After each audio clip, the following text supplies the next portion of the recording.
Guys আজকে চারার বয়স প্রায় 35 দিন বেশি হয়ে গেছে। 35-36 দিন বয়স হয়ে গেছে লাউ চারার বয়স। আমি এবারে পিলি বাঁধবো, পিলির মানে গোড়া দিয়ে আমি সার দেবো, সার প্রয়োগ করব। আর আমি কি সার ইউজ করব এই ভিডিওর মধ্যে বলবো সম্পূর্ণ। আর দেখুন গাছের বয়স প্রায় 35 দিন হয়ে গেছে। আর ভিডিওটি কন্টিনিউ ওয়াচ করতে থাকুন। আমি লাউ চাষের ভিডিও তথ্য সম্পূর্ণ আপনাদের ভিডিও দিতে থাকবো, প্রত্যেক সময়ের মধ্যে আপডেট থাকবে। আর প্রায় 50 দিন বয়স যখন হয়ে যাবে তখন আমি আপডেটটা দেখিয়ে দেবো কোন সার কী গুণাগুণ আছে। আমি দু রকম সার ইউজ করব, একটা জৈব সার আর একটা রাসায়নিক সার। রাসায়নিক সারের মধ্যে কী কী থাকবে আমি আপনাদের দেখিয়ে দিচ্ছি এই ভিডিওর মধ্যে, ততক্ষণ ভিডিওটি ওয়াচ করতে থাকুন।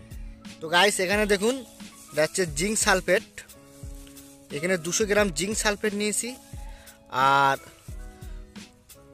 এটা হচ্ছে বোরন, এই বোরন নিয়েছি 200 গ্রাম, 200-400 গ্রাম নিয়েছি। জিঙ্ক আর বোরন 200-400 নেবেন 7 কাঠা জায়গায় আমি দিচ্ছি। আর এটা হচ্ছে সালফেট, এটা চিনিওয়ালা সালফেট, এটা 500 গ্রাম নিয়েছি, তাহলে এখানে হয়ে গেল 900 গ্রাম।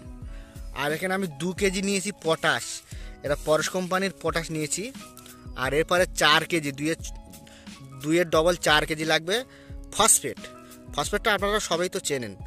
ফসফেট নিয়েছি 4 কিলো, 2 কিলো নিয়েছি পটাশ, 500 গ্রাম সালফেট, আর 200 গ্রাম জিঙ্ক সালফেট, আর 200 গ্রাম বোরন। এই হচ্ছে আমার রাসায়নিক সারের দ্রব্য।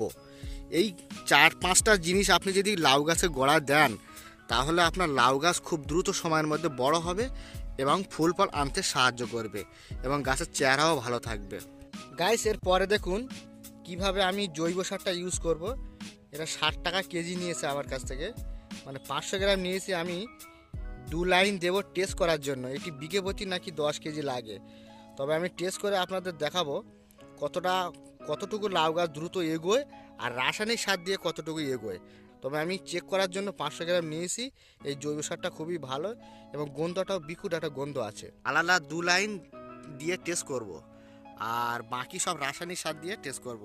আমার মোট 7 লাইন আছে, 7 লাইনের মধ্যে 2 লাইন জৈব সার দেবো আর বাকি 5 লাইন রাসায়নিক সার দেবো। দেখবো কোন গাছটুকু কতটুকু রেজাল্ট বোঝা যায়। তো গাইস এখানে দেখুন আমার সম্পূর্ণ মিক্সারটা তৈরি হয়ে গেছে, সমস্ত 5 রকম দিয়েছি।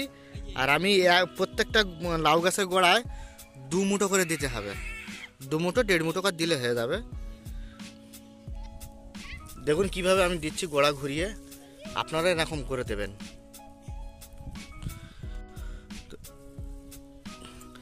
বন্ধুরা এরকম করে দিয়ে নিডল দিয়ে খুশে দিতে হবে, নরমে একটু নরম আছে খুশে দিতে হবে, দিলে খুব ভালো হবে।